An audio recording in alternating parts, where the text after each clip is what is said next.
বলিউডের disco dancer Mithun Chakraborty cinema জগতে যার রাজকীয় উপস্থিতি এবং হাজারো সফল চলচ্চিত্রের গল্প। কিন্তু এই সুপারস্টারের ব্যক্তিগত জীবনে লুকিয়ে আছে এক অদ্ভুত রহস্য। তার 4 জন ছেলেমেয়ের কেউই তাকে বাবা বা পাপা বলে ডাকেন না, সবাই তাকে ডাকে তার নাম ধরে মিঠুন।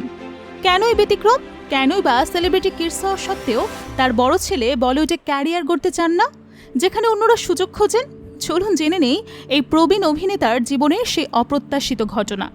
মিঠুন চক্রবর্তী তার বহু বছরের ফিল্ম ক্যারিয়ারে হাজার হাজার চলচ্চিত্র কাজ করেছেন।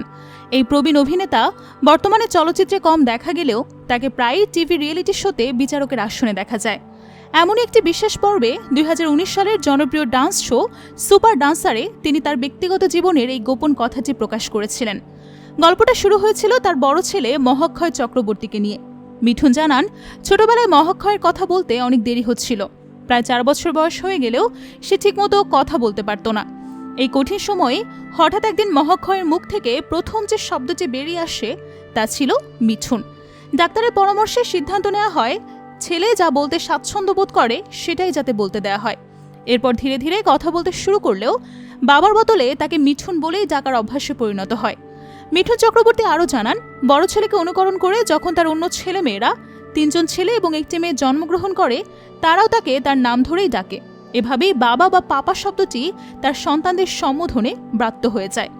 মিঠুন চক্রবর্তীর বড় ছেলে মহাক্ষয় চক্রবর্তীর বলিউড থেকে দূরত্ব বজায় রাখার সিদ্ধান্তটিও আলোচনার জন্ম দিয়েছে। এ বিষয়ে প্রশ্ন করা হলে তিনি স্পষ্ট জানান, তার বড় ছেলের মুভিতে কোনো ধরনের আগ্রহ বা ইন্টারেস্ট নেই। মহাক্ষয় মনে করেন অন্য প্রফেশন তার জন্য অনেক ভালো এবং তিনি বাবার মতো এত কষ্ট করেই নিজেকে উপরে উঠাতে চান না। বর্তমানে ফিল্ম ইন্ডাস্ট্রির পরিবেশ ও কাহিনীও তার কাছে তেমন আকর্ষণীয় মনে হয় না।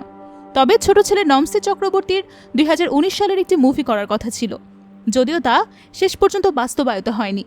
তার মেয়ের নাম দিশা চক্রবর্তী। বর্তমানে মিঠুন চক্রবর্তী বেশিরভাগ সময় শোতেই কাটাচ্ছেন। বন্ধুরা, এই ছিল আমাদের আজকের ভিডিওটি কেমন লেগেছে আমাদের কমেন্ট করে জানাতে ভুলবেন না এবং আমাদের এই সময় 20 ফেসবুক পেজটি ফলো দিয়ে সবসময় আমাদের পাশেই থাকবেন।